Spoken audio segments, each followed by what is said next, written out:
السلام علیکم۔ کراچی کی تاریخ کا انوکھا واقعہ، سنار نے اپنی دکان لٹوا دی۔ ڈکیتی کا ماسٹر مائنڈ کوئی اور نہیں بلکہ دکان کا مالک ہے۔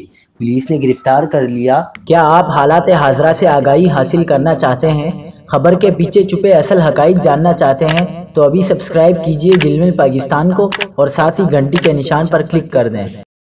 آپ کو بتاتے چلیں کہ پولیس نے 27 اپریل کو صرافہ بازار میں ہونے والی ایک ڈکیتی کے ماسٹر مائنڈ کا پتہ لگایا اور 4 ملزمان کو گرفتار کر لیا۔